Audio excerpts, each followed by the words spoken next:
Wow, we're doing it. Shit, we're getting so good at this whole remote thing. God, it's insane. that was wild. But we're here and we're alive, and that's all that matters. Or we're both like, oh my God, we're getting so good at doing remote, and then we're going to listen to it back again. It's going to sound like shit. Because I know my mic sounded like shit last time we recorded remotely, and I think I may have figured it out this time, but I guess only time will tell. Only time will tell, and we're doing the best we can. I think mine's working, but you never know. We never know. It's always a gamble. We like to keep everybody on their toes, and by everybody, ourselves. Just us. Well, welcome back to Girls Unscripted. My name is Kate. Hello, I am Carolyn. And Carolyn is traveling the globe yet again. Carolyn, tell us where you are now. Where in the world is Carolyn? I'm in the beautiful city of New York, New York. New York City. Okay, but why? Manhattan. Let's see. Why am I here? Why am I here? The days are bleeding together. I came here also I drank a red Gatorade right before this. Oh, so, wow. Okay. Brag. If y'all say that, I mean a humble brag for sure. So if you're watching this, that's going to be fun. Family vacation. And then I'm staying with a friend right now for a couple of days. And then we're going to Boston tomorrow for Kyle's college reunion. I've never been to Boston. I've only been for his reunions. It's lovely. So I don't have much to say. Yes. I didn't realize he went to Harvard. He did. You kept saying that you were going to Harvard. Like, I didn't really put two and two together until this very moment right now, actually. I did not know that he went to Harvard. I thought he went to your school. I tried not to say it. Well, we went to undergrad. We both went to undergrad in Virginia, and then he went to Harvard Business School. That's cool. Isn't that neat? He's so I know. Smart. But he always like tells people, yeah, go to school in Boston. And they're like, what school? What are you talking about? No, he's the good Harvard grad that doesn't brag about going to Harvard. I brag for him. I would too. The experience. That's it's hilarious. So cool. You go and you kind of get to go to Harvard for a couple days, and I get to wear the name tag as if I went there, and I just live vicariously through the experience. You're like a modern day Elle Woods. Practically. Except she actually went to Harvard, so never mind. You're like Elle Woods' friends that visited her during her court case. Yeah, which isn't Elle Woods at all. I'm a sorority girl. You're Elle Woods' dog that just kind of traveled around. I literally am. I'm just like in his little backpack going everywhere we go. Well, that's awesome. So I asked you what you were doing in New York, and you said, I'm going to save it for the Gabbity Gab. So what did you do last night since we've saved it for the Gabbity Gab? All right. So last night, saw my friend Kyle and I and her husband were staying with them, and we went to this great Italian dinner, and we went on the rooftop. I mean, it was just a perfect night to drink wine. And I drank wine and wine and wine and wine and wine and wine and wine. And I got so hungover. And so I'm a mess right now, but it was the best. So tonight we're probably just chilling. That's what you're asking. Okay, now the red Gatorade makes sense. I was chugging it. I went out to a little bodega downstairs so I could get some electrolytes in my body. It's a disaster. But I'm here and I'm loving it. Dude, why not do that to you? I just went out. My mom's in town, actually. My mom and her boyfriend Randy, and we've been going out to some nice dinners, and we went. Oh my God. We went to this place in Malibu called Jeffrey's. And I'm not someone like, I don't really care about the finer things because I don't really know what the finer things are. I'm not like a foodie. I'm not a wino. You are a finer thing. I just look in the mirror and I see it every day. But no, I just like, I don't really care about that kind of stuff, right? But we went to this like restaurant and I was like, oh, I get it now. I'm like eating a steak that's just melting in my mouth, drinking a red wine, overlooking the ocean. I was like, this is what it feels like to be fucking rich. Like, it was so sick. So, but what I'm getting at here is I get it. It's like sometimes you're at somewhere and it's just like a night to drink wine, and then you wake up the next day and fully regret it. I did not get hungover on my wine, which was good. But I am going to the Hollywood Bowl tonight planning to drink wine, and I can't imagine it's going to be quite as nice as Jeffrey's wine. So I may be singing what concert are you going to? I'm seeing James Taylor with my mom and Randy. Oh, that's sweet. I'll be honest, I'm not super familiar with James Taylor. I mean, you don't need to be. It's I know he the is who he hits, is. and I'm just going to sit there and I'm going to drink my wine and I'm going to vibe. And that's the plan. You should honestly like take a gummy or something. That'll make it just like so I much don't fun. do that. I know. I'm a bad influence. But it sounds nice if I did. It sounds, yeah, it would be a night to do it if there's any night. So before we really get into it too, I think we should reiterate our new format that we're switching to next week. So yes.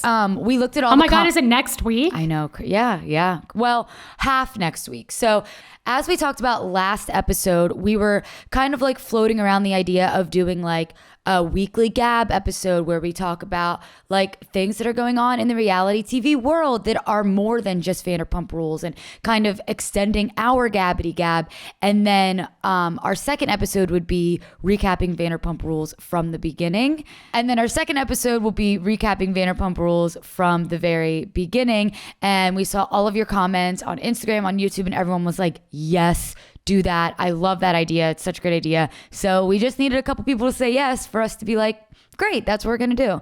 So And enough said yes. Yeah, enough people said yes. So next week is going to be the first week of, I guess, our like weekly Gab.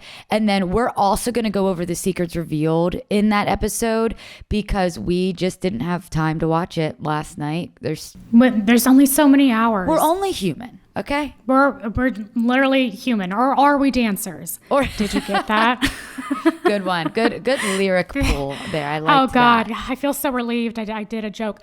But I will say for our format, I think it's also a really good excuse to like get the people that you know and love that have never watched Vanderpump Rules and say, hey, there's a way to do this together. Make it a movement. Let's all start back at the beginning where it originated and just train on through it. I think it'll be fun. No, I totally agree. And one of our biggest fans, she's always commenting on our Instagram. Her name's Lena. She's a makeup artist. Shout out to Lena. Love you, Lena. She DM'd us and said, if you guys do a rewatch from the beginning, I will rewatch with you from the beginning. So the movement has already started, Carolyn.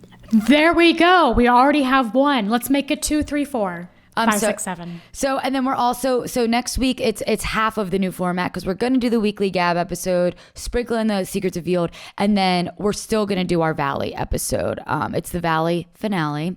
And which is also crazy. I know. But you know what? I mean, we'll talk about it in the Valley episode, but I'm ready for that fucking show to be over. I'm so over it. I'm so over it. Oh, well, I can't wait to talk about that one. Yeah, and I'm sure we'll have a lot of like summer house shit to talk about because the finale is coming up next week. Like, I'm just excited.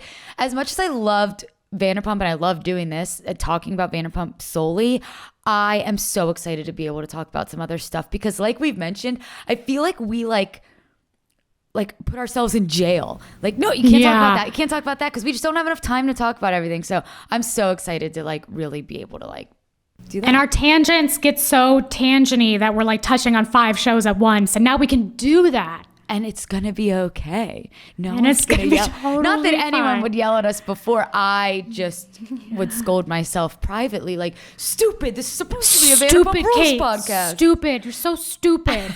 Yeah. I did not watch the Peacock extended version of the finale. Did you? I did. Oh, good. Okay, I did see some comments. I'm bummed that I didn't watch it, but I watched it on Tuesday night. I DVR it on Sling TV. Again, not sponsored, because that's the only time when I have time to like watch it. And I do regret not being able to see the extended versions when I do that, but I don't have time to like watch it Wednesday morning. So I did hear, and we'll talk about it as we recap, I heard there was like a very emotional scene talking about like Katie and Schwartz's relationship. Oh yeah, there was. I was going to say, obviously it didn't stand out to you that much. Well, I did. I'm a heartless bitch. Yeah, but I don't know what's extended and not because I only watch the extended. So. Oh, duh. Good point. So if I say something and you're like, I don't know what you're talking about, that's what that is. Okay, fair. Something I do want to bring up that has to do with the reunion, but it's like a reunion Gabbity hybrid. when they were leaving the soundstage at the very end of the episode, I've always had this theory that I have been on that soundstage before. Like every reunion, I'm like, it looks like this soundstage I've been to before, but I'm not sure. And last night solidified that for me. I have been on that very same stage before in like 2016, I guess. The one and only time that I went on a game show, which I've now learned you've been on a game show. I think if you lived in LA long enough, you're going to be on a game show. You go on a game show. Yeah. Did I talk about the game show on here before? The Squad? Yes, but I don't remember to what detail. So it was a game show where it never aired. I think maybe you and I might have just talked about this. Yeah, I don't remember if it was like public or not. It never aired, and it was like a pilot presentation where they were filming it and then they were going to show it to studios to try to get them to buy it. And it was called The Squad. And you had a squad leader, and the host would ask the squad leader a question, and the squad leader would have to determine who in his squad would be able to answer that question. So for example, the question was like, what is the name of the high school they went to in Saved by the Bell? So our squad leader had to be like, well, I know Kate knows a lot about TV, so I'm gonna give this question to Kate. And then, do you know the answer? Belmont High? So close. Okay, yeah, it was Bayside. Maybe I did talk about this on the pod. Yeah. But regardless, I was there for like hours on end. And like when they were all like doing all the backstage shit and walking out of the soundstage, I was like, that finally, like that is one. And let me tell you, no offense to Avenue 6, it's like a pretty shitty sound stage. Like, why? it's in like Van Nuys, and it's just like, it's one of those sound stages. All sound stages are in Van Nuys. I know. It's like one of those sound stages where they don't have, you know how some places it's like, this is where they film this show, this is where they film New Girl, this is where they film Let's Make a Deal, like ongoing shows. It's one of those sound stages where there's never an ongoing show. People just like load in, they film their one thing, and they load out. Like there are stages that are dedicated to that. I wonder if they do all of the reunions, like for all of the Bravo shows. Every single one. Or at least I guess it would just be Housewives, but. Yeah, they do just build the set with whatever theme they're feeling that day. Right. Literally. Except for the one OC where it was like literally a screen in the background. Did you watch that one? No, I don't watch those. That was a weird one. I think that was the last reunion. But I did know that there was one Real Housewives of Orange County reunion. It might have been the very first one ever, where they all just wore like jeans and a t-shirt. Oh, literally at the beginning, it was not even, I wouldn't even call it a reunion. I kind of like when people get really dressed up. Well, now you have to. I mean, the only person who hasn't is Jenna Lyons, which again, this would be something we talk on Gabbity Gab, but can't talk on here about much, but great role model. But see, I feel like Jenna Lyons, because I have watched. She totally can. Her dressing down is actually probably her dressing up, because she's probably still wearing $10,000 worth of clothing. No, and it's still the most fashionable thing there because she dressed down. She's just brilliant. And Rebecca Minkoff is going to be on the next season. So like, okay, whoa. So again, we have a lot of this for our weekly gap. Yep. I had to Google, now we're talking about the reboot of Real Housewives of New York. I had to Google exactly who Rebecca Minkoff is, and she's like a fashion girl. She's a designer, I thought. Oh, see, I don't know shit. Am I crazy? She's a fashion girl.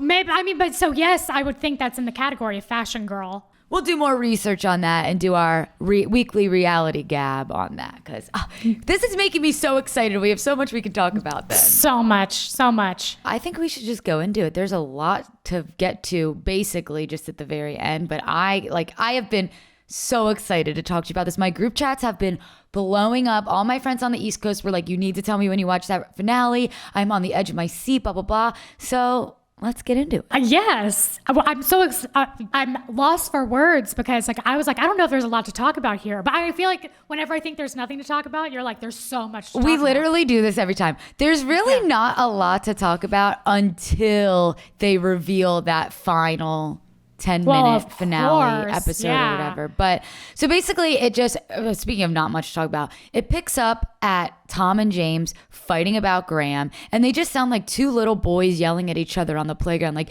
eat a dick, bro. No, you eat a dick. And this is essentially the last thing that James kind of says all reunion. James didn't really say much this final part. Yeah. Oh, I actually wrote that down later. I was like, it's a tense moment when like James isn't saying anything. Like, Oh yeah, he's backed out. he was like, this isn't my fight, because I think, and again, we're already skipping around, but I think he sides with Ariana, and he kind of shows that in the after show, but he's super tight with Lala. I think that he was probably just like, I'm just not going to say anything because I don't agree with what Scheana and Lala are doing right now. So I'm just going to keep quiet. I can't even defend them. Yeah. He did say that poison line was Shakespearean. Yeah. Which it was. It kind of was. It truly was. Okay, well, let's keep going. In the Tom and James bit at the top, there was a really weird, I was wondering if you caught this, quote from Lala that just seemed out of place. And I think it was like a Frankenbite-esque thing that was just put in later, where she was like, thanks for taking one for the team, Sandoval. Did you catch this? And it didn't really fit in, and it was like, what's happening? I don't remember that one specifically, but I do remember there being a lot of moments like that where not only was it a lot of the Frankenbites, which if you guys remember, we have described this before, but it's like, can you describe what a Frankenbite is again? You're good at it. A Frankenbite is when you take different sound clips and put them together to make it sound like it's one sound clip. And you don't ever see the words leaving the people's mouths. Right. So I do feel like finagle it. I feel like there was a lot of that, and there was a lot of cutting to reactions, and I'm putting reactions in quotes that obviously didn't feel like they fit. Yeah. I honestly just stopped taking it seriously. I was only taking what I physically saw come out of their mouths at face value. Totally. And everything else I just kind of like go in one ear and out the other, because we're just being produced, you know? Yeah. I felt the same way. I thought this one was very produced at the end. Then they go into Jax and Brittany, and they spend a ton of time talking about two people who aren't on the show. And like, I totally understand like a brief mention of them because they were on the season a little bit, but they've spent a lot of time talking about them. I wonder if it's because they're not going to get a Valley reunion. Well, also, the more upsetting thing to me is that Andy Cohen let us down yet again. Oh my God, I know what you're going to say. With his little schoolboy giggle about the nothing below the waist joke. Like, Andy. Cackled at that joke that Sandoval made. And it's like the third time. It wasn't even funny. Like, Andy loves him. He loves Sandoval. He has to. Yeah, or he just finds that humorous. What I did find to be interesting and a bit validating for you and I is Brock said that Jax is the +1 and Brittany is the solid. And that validates what we've been saying on the Valley, that all these people are Brittany's friends, not Jax's. So the second they divorce, Jax is in this friend group by default. Like, Brittany is friends with Janet. She is friends with Michelle. Like, Jax is not cultivating these friendships. I'm sorry. Which we're already seeing in real time, which again, we'll talk on Weekly Gibbity Gab with. He's already moved on to like another model. Like, and he's not, and all the girls are rallying behind him. It's wild. Did you see the video where she says, I'm pregnant? Yes. Why? I don't know. Also, did you notice, and Carolyn, this is going to validate you, that Katie mentions that Jax was like, she was like, yeah, we've heard these rumors about Jax like hooking up with a waitress and having sex in a bathroom. And that was definitely about Lori Kay. 100%. And you sent me the thing that Dumois said, that it was confirmed. And Dumois is pretty credible. She's pretty credible. I give her like 70% of the time, maybe. Hey, that's a passing grade. No, it's a passing grade for sure. For a gossip thing, like, yeah. I don't know. Where there's smoke, there's fire. Also, I thought it was so telling how Sandoval was so fucking, the way that he described, like, I'm so pissed because I would always give Jax at least 2 compliments, pat him on the back. Like, he had a whole recipe in his mind of how it had to go for it to go his way. And he was just mad that his manipulation didn't fall in the way that he thought it would. Exactly. I was like having a hard time following that. I'm like, okay, what's your point?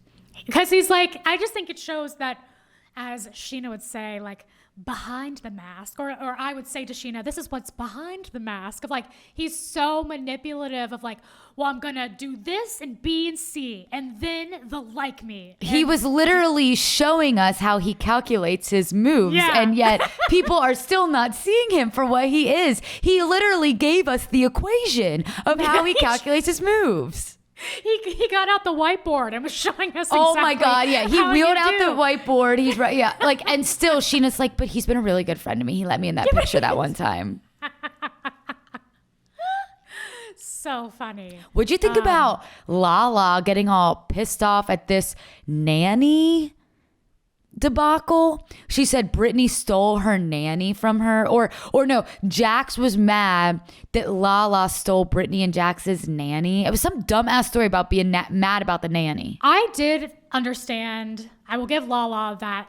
The gender reveal was a really, really, really big day for her. It'd be like if you were having a birthday party or a celebration for a big event, like on your wedding. I mean, not a wedding day, but I don't know. For Lala, this is like a huge day. Yeah. And for something really petty to like really take her down, I also would be upset about that.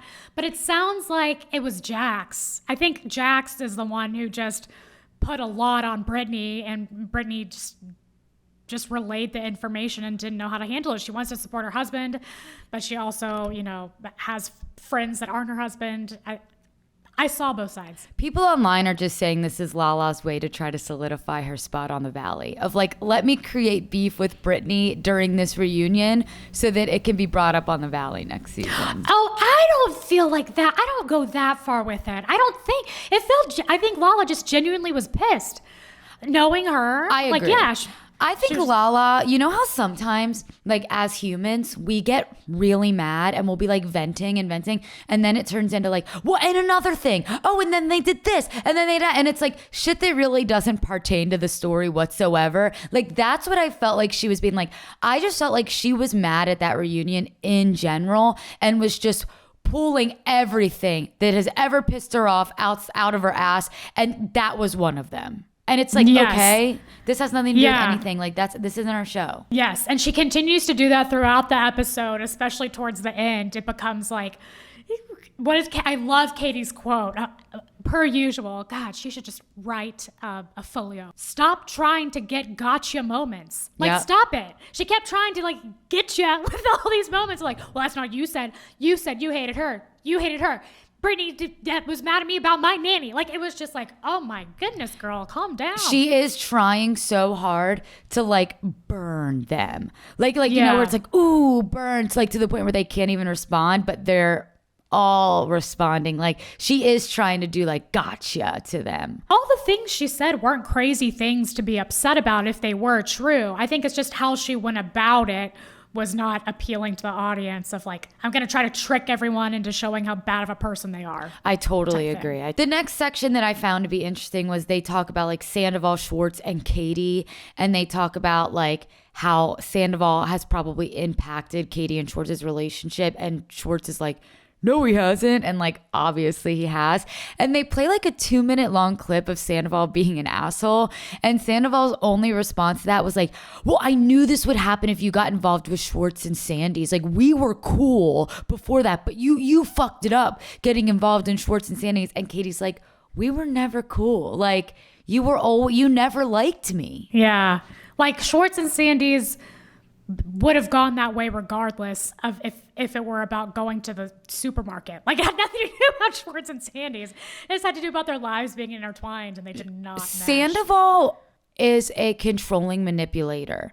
And that doesn't just have to do with women. He wants to control and manipulate Schwartz as well. And he has throughout their friendship. Because it's the narrative of his life too. Like, how Schwartz lives his life is a reflection on how Tom lives his. Like, he's always tried to control Tom in like a puppet fashion of like, right. And and even felt like he like threw things over his head. Like, I've gotten you guys so much money. I've done all this stuff. Like, Class A manipulation tactics. So crazy. So and then, crazy. The only other thing that I really like that kind of jarred me at the end of this segment was Andy Cohen says like, your chemistry is undeniable about Katie and Sandoval. And Sandoval goes, yeah, we're going to go bang it out. And to me, that proves that he only sees female friends as something he can fuck. That's so true. We're talking about you guys as friends. We're not saying you're going to go date. We're not saying you're going to get married. We're not saying you're going to have sex. It's like, we're talking about your friendship. And you end it with, we're going to go bang it out. What, are you fucking kidding me? In fact, sex was purposely not in this conversation. And you brought it in. Out of nowhere.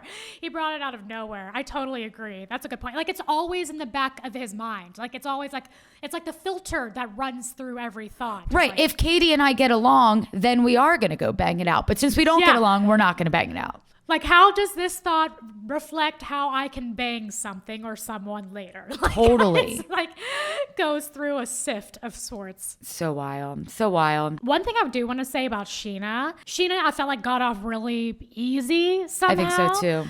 Because she also would just do what she does and is like the justifying gesture where she'll like pull everything out of like, well, it made sense because I was doing it for you, but I just realized you didn't want that. And she was like self-deprecating and laughing. Scheana is still... It feels passive aggressive almost when she says things of like, I was just trying to help you and now I know you didn't need that. So right, like I know what you're referring to. Like when she was like, well, Ariana said that she wanted Tom to apologize, so I was just trying to facilitate it.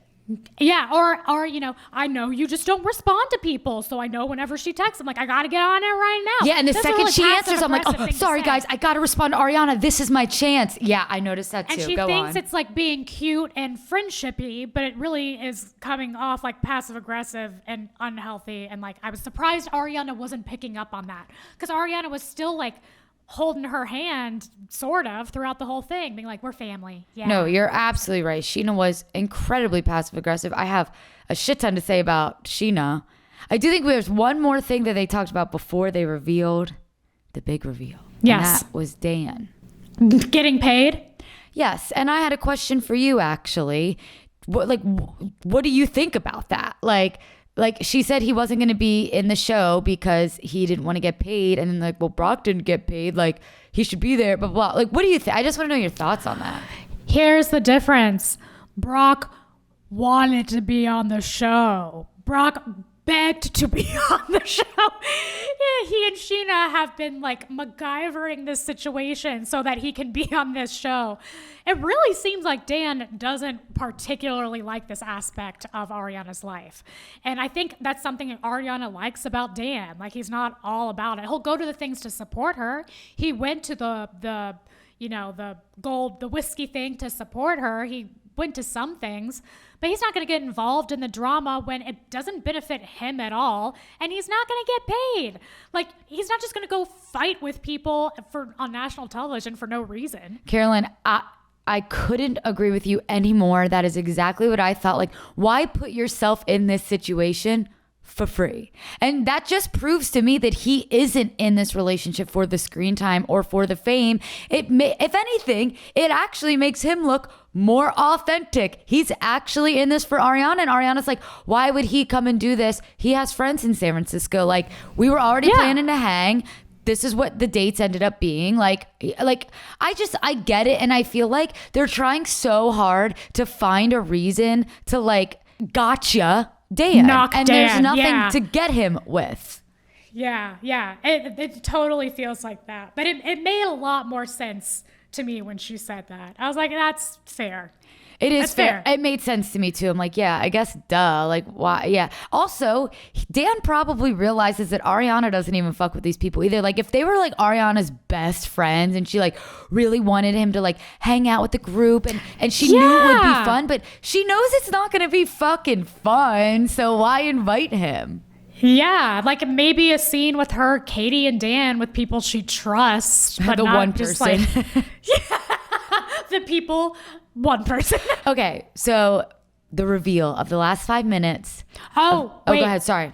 One more thing before then, because this is where I did have the emotional Schwartz and Katie scene. Oh, okay. So I didn't have that. Great. Talk to me. Basically, they were both saying really genuine things to each other to the effect of they don't regret their marriage, they had a blast, they look back on it fondly, and that they're friends now, and that's just kind of where they left it. But to the point of where Tom was like tearing up and almost crying, and like, for example, someone said like, well, you got rid of the Bubba tattoo, when he got defensive and was like, I would never get rid of the Bubba tattoo, and Katie starts tearing up and all this stuff. So it's like you could see the love between them that we haven't really seen, but that we started to see come out of the woods this season a little bit, which I thought was really sweet. And you and I have talked about this before of like, they're meant to be friends, and they're great friends. It's beautiful, and it's so funny that Joe, like I listened to Joe she did another Rachel Goes Rogue interview. Oh, I didn't listen to that. It was kind of boring, but it's funny that like Joe really expected Tom to choose her over Katie, like in post relationship. And Joe even makes a comment that says, once Tom can separate himself from Katie, he will be free. That's what Joe said. Yikes, Joe. It's a lot to take in. I'll say it. It feels like Joe is drinking the poison that Lala's talking about, Like, well, in Rachel Goes Rogue, her and Rachel are basically up Lala's ass. Like, oh my God, I love when she said that. Oh, when she said that, that was so great. Oh my God, remember when Lala said that? Like, they're obsessed with Lala. Was it after this? Did you listen to it today? No, it was after part 2 of the reunion. Oh, okay. I gotta go listen to it. Okay, so then we get the final 5 minutes that we've been waiting for. And Scheana looks like she's literally shitting her pants during this. Like, she's literally watching, like, I felt so bad for watching that scene. Like watching them watch the scene. Like I felt like I was watching someone get hit by a car, and I saw the car coming, but I didn't say anything. And now the person is like on the ground, and they're in pain and they're in agony, and I could have prevented it. Like, I feel like I could have warned Ariana. Like, I felt like it was just so out of my control. And I felt kind of gross, to be honest, like watching her watch this scene and be hurt by all of her, quote, friends. I totally agree. I felt like it was cruel and unusual punishment to a degree. Yeah. Like, I feel like it was just so unnecessary to do, which, to be fair, I mean, they all watch it alone, back a year later. So these feelings always come up regardless. But there's something different when you're having everyone sit down just so that we can watch one person get slammed by the people that she thought were her friends. Like, I felt dirty after that too. Well, and how about, I don't know, 0.5 seconds after she watches it, Andy's like, Ariana, what's your reaction to that? Like, bitch, I wasn't even on the show, and I needed to watch that twice to really take it all in. And even I was speechless. Like, how was she supposed to just muster up a response to that? I don't know. Yeah, it really put her in the spotlight, and then it felt like not this bad, but like Carrie, where like the blood just like gets poured all over her in the audience, and she's just standing there, and we're just like watching this happen, and it's like awesome. And like, yeah, like you feel really bad, but it is like, it's interesting to watch. You can't stop watching it. She is like oh Carrie. That is a crazy comparison. To me, it was incredibly obvious that this was, and by the way, incredibly disgusting to me, that this was production's last ditch effort to try to get Ariana and Tom to finally talk to each other. And guess what? It worked. It worked. They knew that she wouldn't be able to stay silent after seeing something like that. And the fact that they had him right in front of her, she was going to have to say something. It would have, I don't know anybody that could have stayed silent during that, to be honest. The self-control you would have had. How could you? Would you just say, that hurts my feelings? Like, what do you say? Like, and then just silence. Like, you can't just let him get away with doing that and not say anything. But then guess what? Tom gets his final wish and he got to apologize to Ariana on camera. Like at the end of this fully produced Tom Sandoval redemption arc of a fucking season, he had his moment to cry and apologize to Ariana. The moment that she did not want to give him, he got it anyways. And it pisses me off. Yeah, it's truly awful. It worked. They broke down Ariana's walls. She was emotional, and all she wants is for him just to not exist.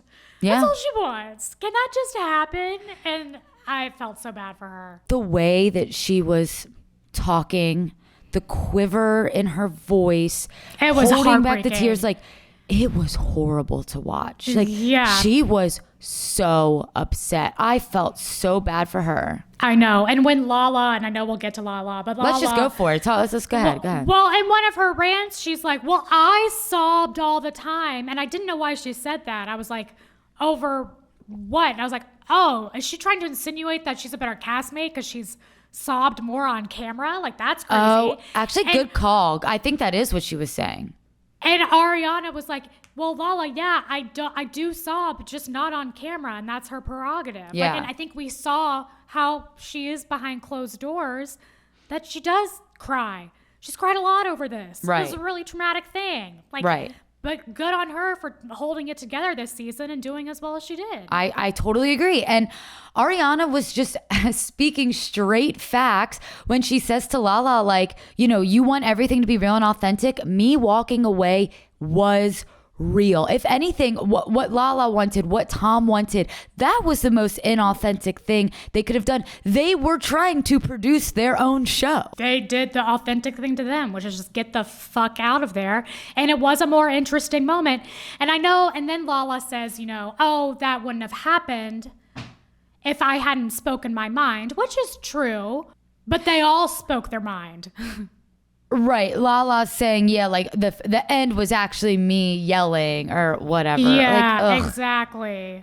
Look. Like, again, I carried this show. Yeah. It's well, what I don't understand is I don't understand a lot.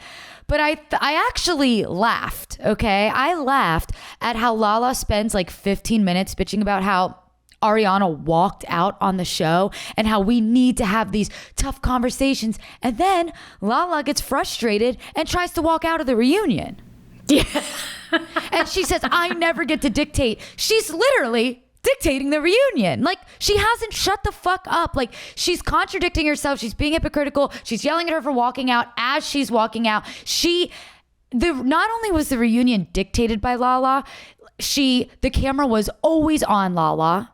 It was always going to her reaction. There is a theory online that from the start of the show, Lala was a production plant. And I am starting to believe that more and more every day. Like, when she started on the show, they think that she was a production plant. Now, I actually don't believe that, but it's believable, if that makes sense. Well, you explain to the audience like what that means. So like, she was essentially hired by the producers to go in and be on do their bidding, puppet, essentially. Yeah. Do the things that they're asking her to do. Now, I don't think that she's a production plant because remember in her first season, she was invited on group trips and then just didn't show up.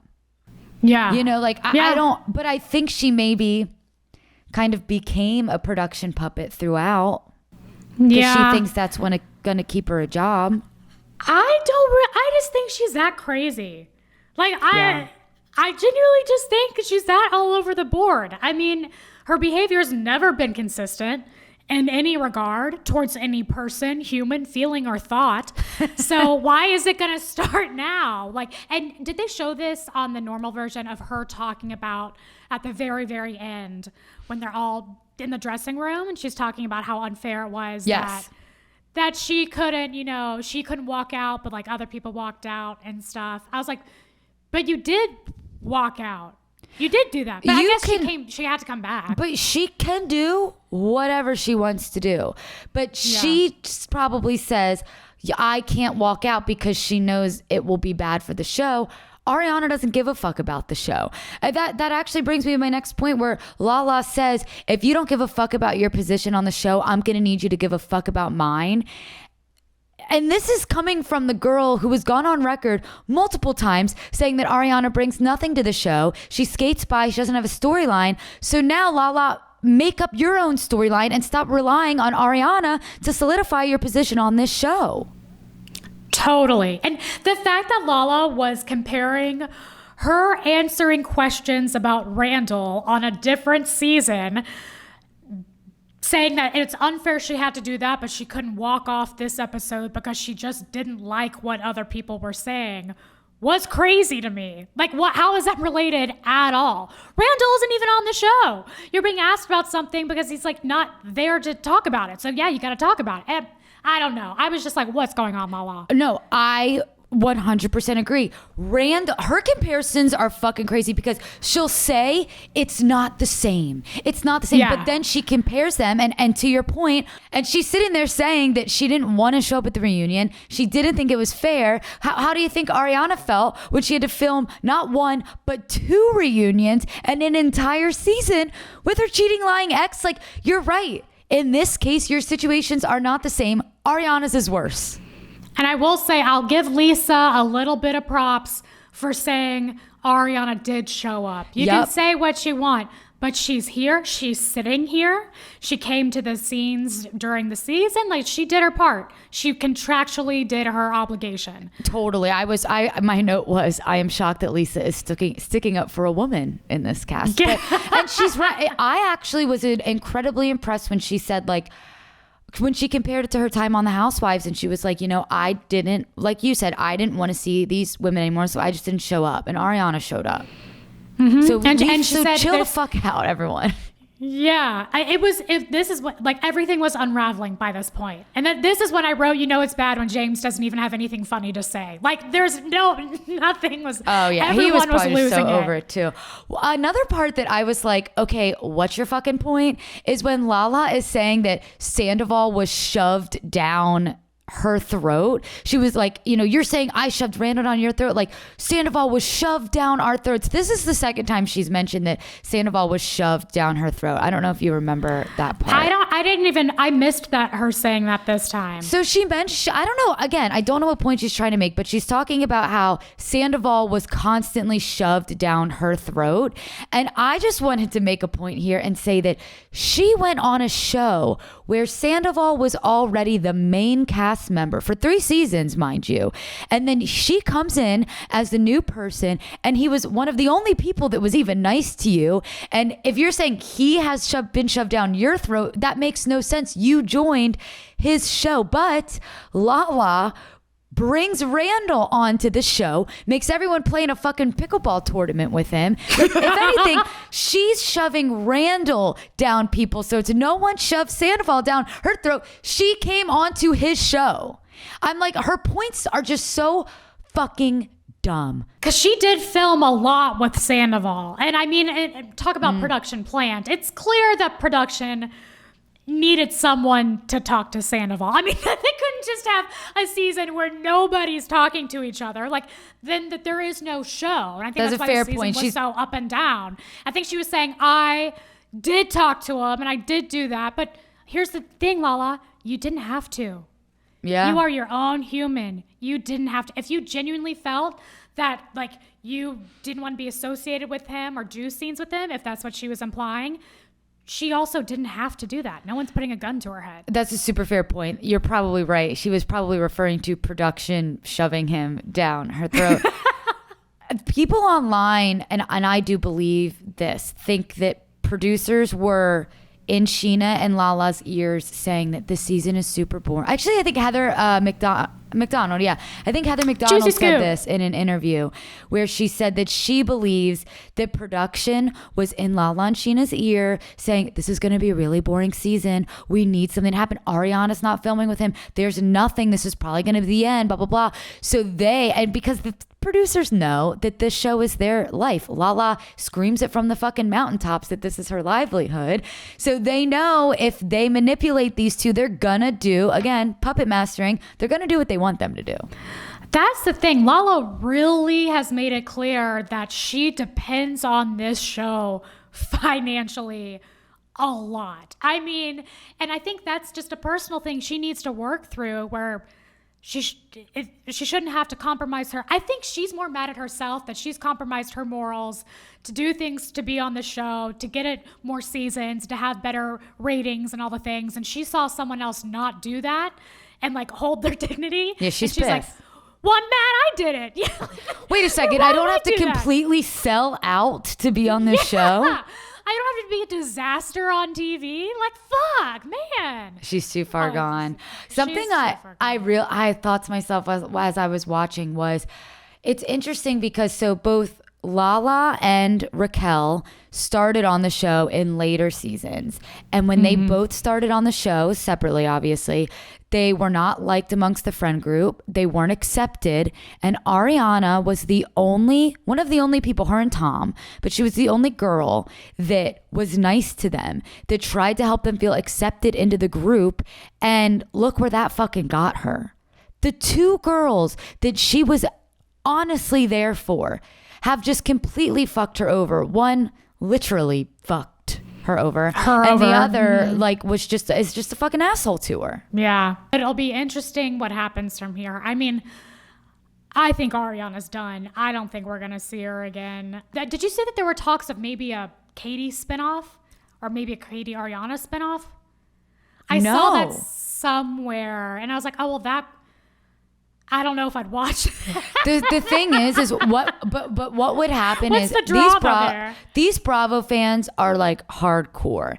And look, I don't think the Facebook groups would be down for a Katie and Ariana spinoff because they hate what them. would we be watching? I mean, it'd be sweet, but not exciting. I think here's my theory. If Scheana and Lala went on the Valley, people would be boycotting that and they wouldn't want to support them and they wouldn't watch them on the Valley. But I think if Katie and Ariana got a spinoff, no matter how fucking boring it was, people would support that because they support them and they would watch it. People don't want to support people they don't like. That's like when Tom and Jax went on Watch What Happens Live. There was like a whole movement on TikTok and Reddit of people being like, do not watch tonight. We don't want them to get the numbers. It's happening. So I don't think that people are going to support Lala and Scheana, especially Lala, after this, but they would want to support Ariana and Katie. That's my theory. That's all I'm saying. Bravo fans are intense. Like, so they have an nice agenda. To us. Please be nice to us. We're just reporting the news. We're two little nobodies just reporting the news. Please have patience. Have pity on our souls. Lala was just getting like really, really angry, like we had mentioned earlier. I don't agree with what she was getting angry at. I don't agree with how she was acting. But I was trying to put myself into her shoes and I could see where she is coming from in these moments where in her mind, she is the only one that's being honest and real, like sitting at this reunion and Katie's saying something and she's like, but Katie, that's not what you said this time. And Scheana says something. She's like, but Scheana, that's not what you said this time. It's like, I could feel her getting frustrated of like, you're all skating around the shit that you have told me in private. And I'm the only one up here that's actually putting my money where my mouth is and saying shit that I've said off camera, on camera. Like, I feel her, I guess is what I'm saying. Well, I said that earlier. I was like, any one thing that she was saying, it's like, if that were true, if Katie had expressed those feelings to her, that would be frustrating. That now is a different story. If Scheana had expressed those feelings to her, it would be frustrating that it's now a different story. I think it was more she was getting so wrapped up in the moment that she lost sight of the bigger picture of how she was coming across in general. And it kind of just looked like a little gotcha ninja. No, totally. A gotcha ninja. Yeah. Lala Kent, the gotcha ninja. Thank God. And Andy even said this. Thank God Ariana's earring got caught, or Ariana's hair got caught on Katie's earring. Oh, the comedic relief we all needed. I needed that so badly. Like they needed that, but we needed that. We needed it even more. I mean, man, it felt good. It's a huge internet moment right now between Katie and Ariana. Like they are goals right now. Yeah. I think if Bravo's listening, they will give them opportunity before they give Scheana and Lala opportunity. But I still wouldn't be surprised if there was some sort of deal between Lala and producers guaranteeing her to have a spot on Bravo somewhere in this world. With kind of some caveats. You know what Lala should do? Her and Scheana. They should do what like Jax and Brittany did, where they watched Vanderpump Rules like from the couch and like commented on it. Like Scheana and Lala should do that with the Valley and just bitch about those people because they know them or whatever, and like talk about that. Like that's what they should do. I don't give a fuck about anything. But if all you want to do is talk shit, Lala, obviously that's all you want to do. They should give them a show like that where they're like commenting on stuff. Or I always thought, and this is a pitch, and if anyone from Bravo is listening, you heard it here first. I always thought, I guess this is kind of like what Watch What Happens Live is. Do you remember the Chelsea Handler show? Yeah.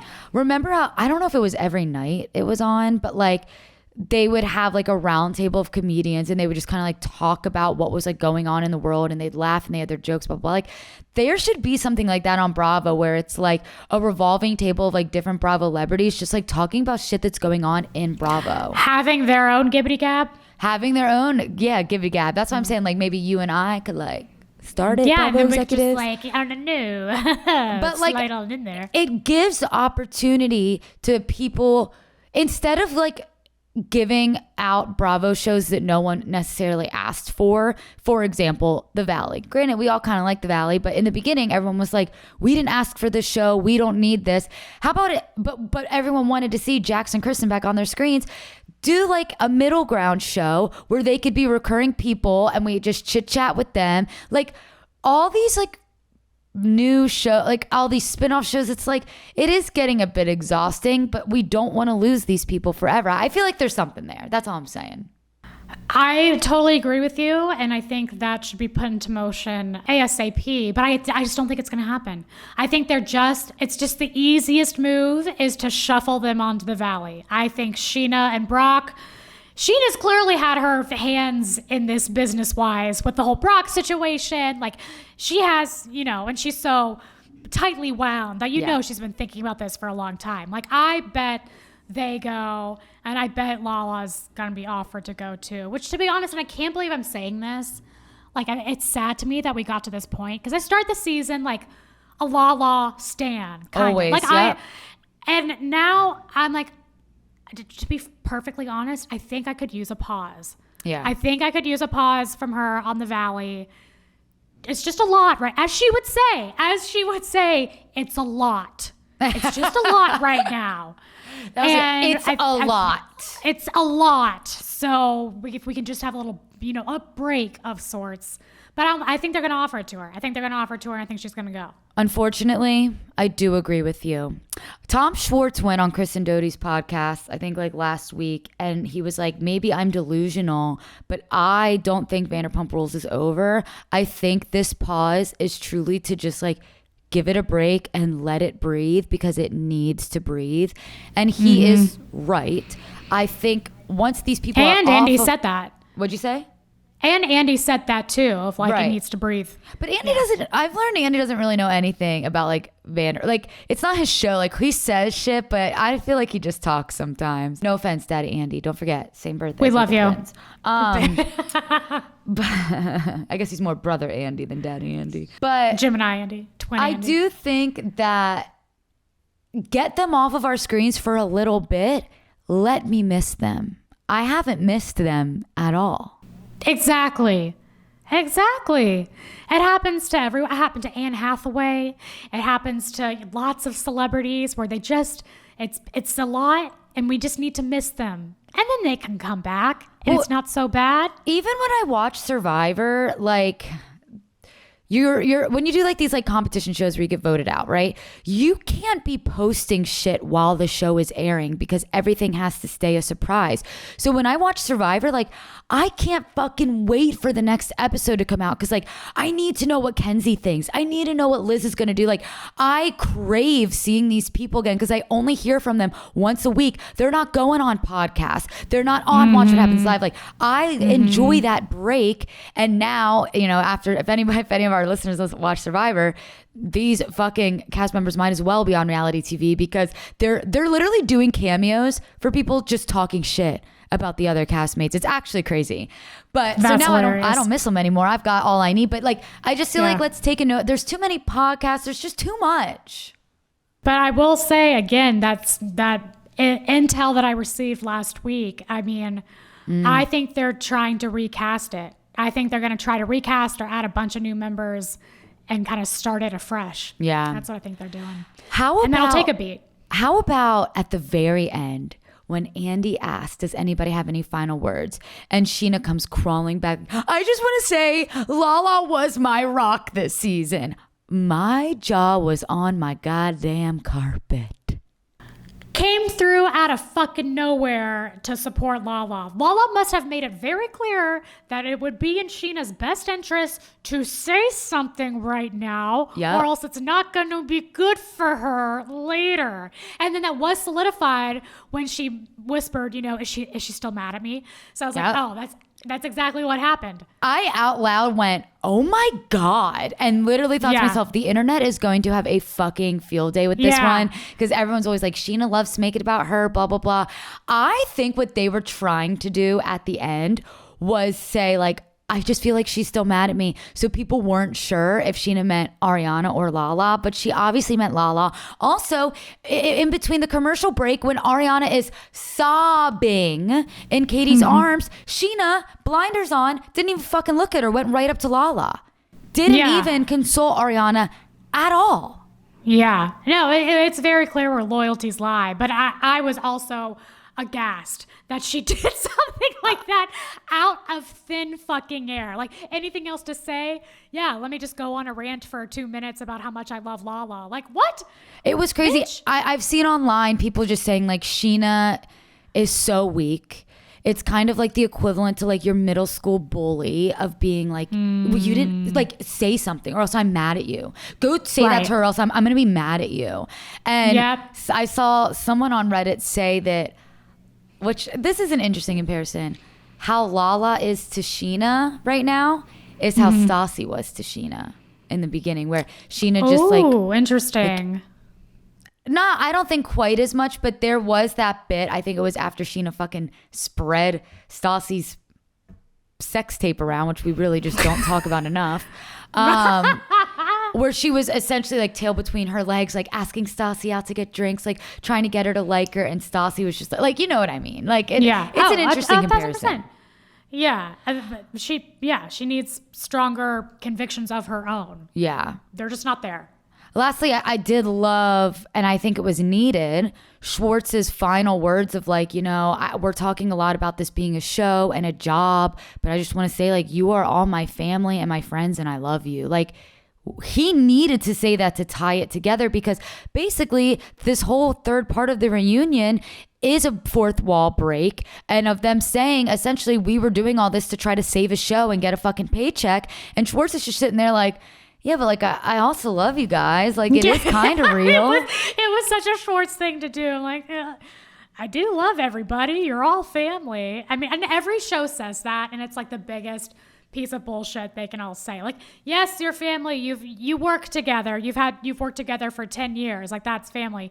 You also all fucking hate each other. Right. You're not family. Like, I wonder if Ariana still says Scheana's family. If they didn't have a show binding them together, I doubt they would be friends. They wouldn't be talking. They would have no idea who the others were. And if they would, then there's more deeply rooted issues that we really need to get to the bottom of. Very true. Very true. My question of the week, I feel like may be a bit self-explanatory, but to me, I think I know the answer. But I am curious what people think. And it's pretty broad, but I just want to know, like, do you think Tom's apology to Ariana was a genuine apology? Because I think he sucks and is a piece of shit, but it felt the most genuine that he could have said to me. What did you think? I think it can be an and situation. I do think he used this opportunity to do the thing that he tried to weasel in to do all season on camera. But I also do think he's just a sensitive guy. We've seen him cry with much less. Like, he does tend to cry over a lot of stuff. He is an emotional guy. And I do think I don't think he's Satan. Like, I think there's some good bone somewhere in that body that does feel somewhat bad about what he did. I don't think it's a very big part, and I do think he leveraged it to get the moment on camera. But, I think it's both.